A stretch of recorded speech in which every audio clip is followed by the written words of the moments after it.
So the scene goes to Molly talking to her therapist, and I'm already tired.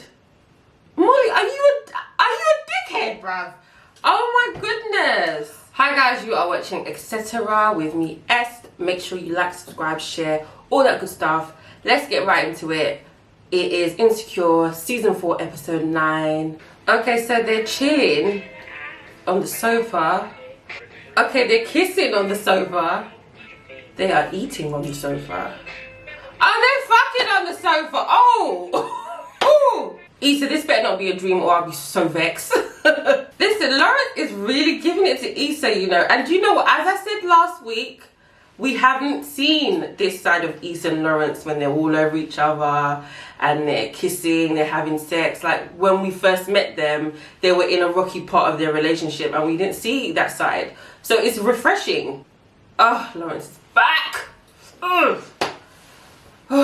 Now, this seems to be like a week or so because every day they've been chilling, fucking, and whatnot. Don't they have jobs? I mean, Issa's job is a bit higgy-hagga, but Lawrence has a job. So where has he been? Or is he working from home? Can I also say that Issa has also changed her hair about 5 times in this little segment that they showed? That's how you know you really like someone. When you're always changing your hair, every time you go see them, give them a new look to show them you've got versatility. I mean, Issa wasn't giving us these hairstyles in season 1 and 2. I'm just saying, levels don't change. So Issa and Lawrence are chilling on the sofa, you know, flirting and all that jazz.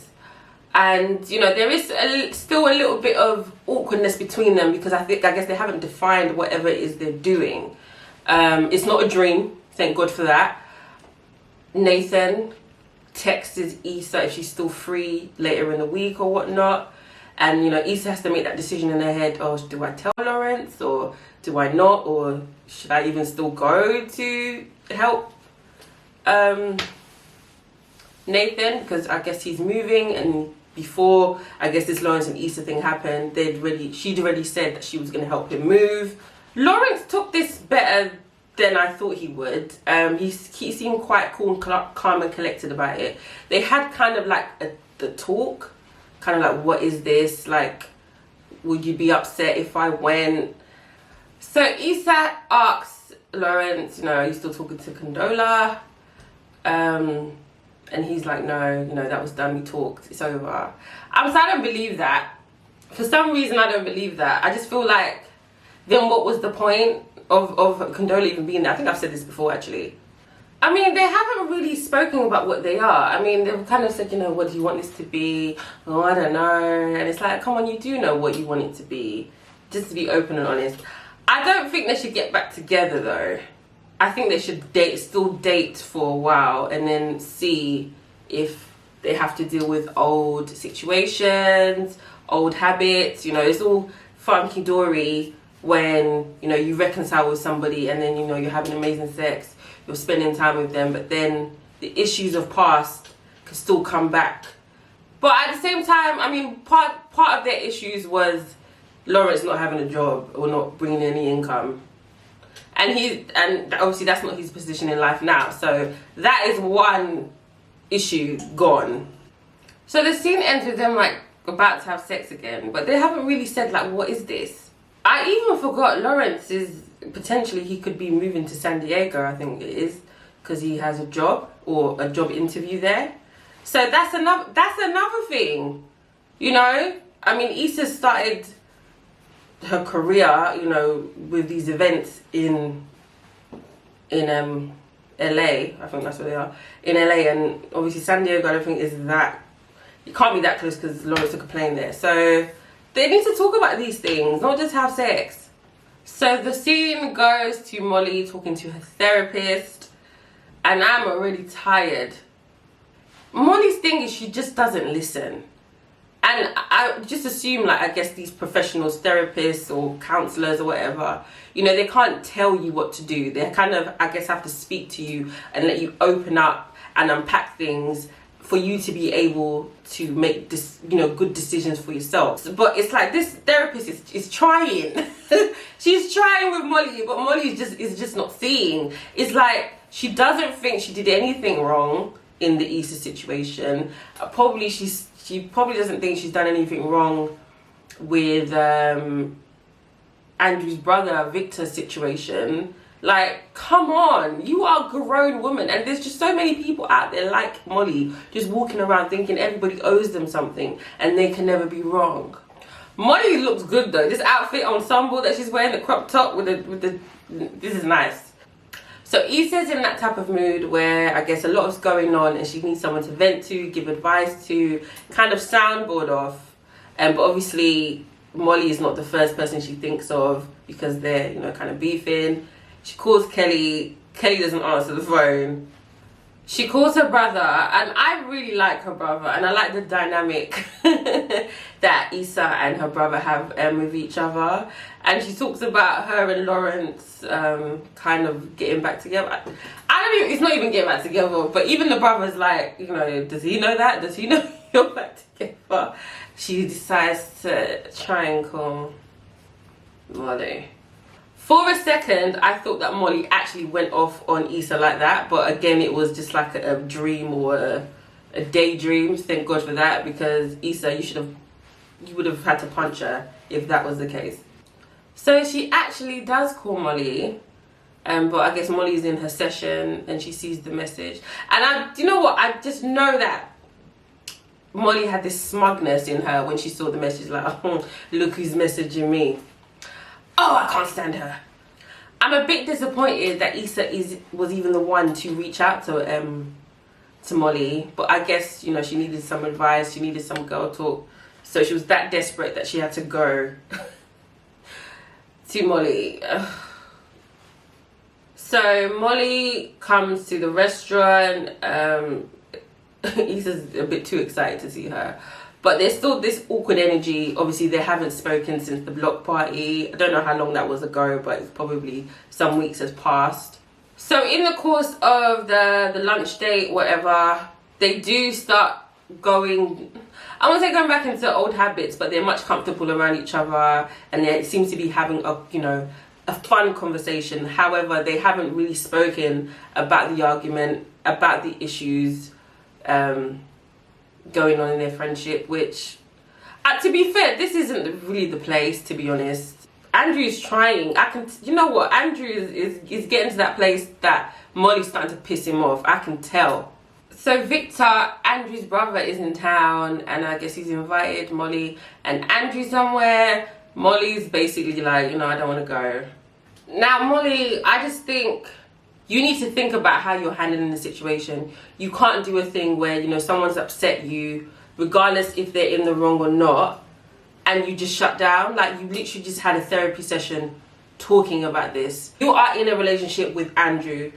Victor is Andrew's brother. If you want to have a serious and lasting relationship, you need to realize that Victor comes with the package. Of course, Victor offended you and he was wrong. But you need to think about how are you going to rectify the situation, because it's you that is coming into their family. I really love seeing Issa in this kind of work mode, this, you know, project manager, event planner mode. It just shows her growth. And I really like her assistant, or her, I don't even know what, her intern or whatever. Very funny, another comedic add to the show. So Issa and Lawrence are talking on the phone, and they have this kind of awkward, weird banter that both of them get, and it's nice to see, because I feel like I'm like that. Lawrence's interview went really well in San Diego, so that's something that they're gonna have to speak about, and they haven't talked about it yet. They've just been fucking. Issa's also telling Lawrence about the brunch with Molly, and there's just a parallel to how Issa explained to Lawrence and how Molly explained to Andrew. Molly was very negative. Issa was, you know, positive and hopeful of, you know, their character. And it just shows the parallels, not the parallels, that, you know, what's that word? I can't even think that word. The differences in just their personalities and their outlook on trying to make this friendship work again. Changed scenes to Molly arriving at Nathan's, I guess, new apartment. Now, Nathan is fine as fuck. But why are you there, Issa? I'm trying to think, if I was trying to work things out with my ex-boyfriend, would I then go and help my other ex move house? I don't think I would do that. So after Issa is just, you know, being weird as usual, she does come clean and say, you know what, I am seeing my ex again. And even Nathan's like, what, the one you cheated on? Can't live that one down, can you, Issa? Nathan is noticeably upset because, as I said, they had this kind of flirting. They've dated before, so this is kind of, I guess, a knock. This is why I said that I just don't think that she should have even come at all. Like, you should have had this conversation before you were going to help him. Now it's just going to be awkward. So during this conversation, Nathan also kind of, you know, says, it wasn't just I was depressed, oh, I was flaking on you. I actually was diagnosed. Now I've been diagnosed with bipolar disorder. So obviously now Issa feels even shittier than as before. That's heavy, you know? I mean, I'm glad that Insecure are talking about mental health. Do you know what? I think as much as it might be a little bit of an inappropriate relationship, I think if Issa and Lawrence do work it out and they are together, that Issa should check in with Nathan now and again. Not necessarily meet up and do kiki. So Molly is on her bullshit again. And the brother situation comes up because I guess Andrew has gone to the motive that they were both invited to. Molly didn't go. And it's like she just doesn't want to address it, or feels like she shouldn't have to address it. Babe, that's his brother.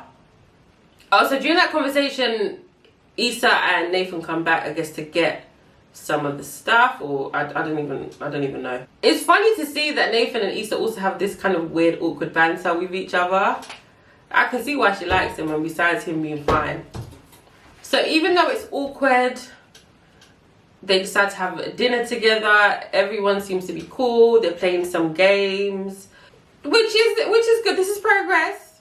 You can tell Issa's being cautious. You know, she's, as much as they're having fun, she doesn't want to piss Molly off, kind of thing. And Molly seems to be trying as well. I don't know. I just see Issa. I can just tell Issa just wants to make things better.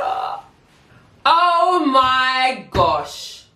Molly, you fucking bitch. Oh my gosh. So Molly texts Andrew. Well, she thinks she's texting Andrew, but she accidentally texts Issa. Oh, I'm trying with her, you know. Issa reads the message and her face just drops.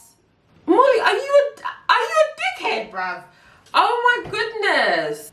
Molly, I should fuck you up. If Issa ain't gonna fuck you up, I should be the one to fuck you up, because you are such a horrible friend. After that betrayal, Issa decides to leave. Molly goes after her, you know, and they do start, I guess, kind of speaking about their real issues. And, you know, Issa saying, you know, I can't be the only one trying to make this friendship work. Sometimes friendships just run its course, you know. And it's unfortunate because this friendship didn't have to run its course, but Molly just feels, for whatever reason, that Issa is a burden or a threat to her happiness. And I'm glad that Issa can see that Molly's full of shit now. She's tired, she doesn't even want to entertain it. And I feel like Molly has this thing where she shuts people out that have upset her. But deep down, she knows that that person will keep on trying to contact her. Like, for example, with her dad. Like, her dad is not going to disown her because he was the one in the wrong. However, he's always going to be the one trying to do the effort. Issa's very similar, well, until now. And that was the end of the episode. That was episode 9, guys. Yeah, guys, tell me what you thought about the episode as well in the comments. Make sure you like, subscribe, share, all that good stuff. And I'll see you next week for the season finale. Bye.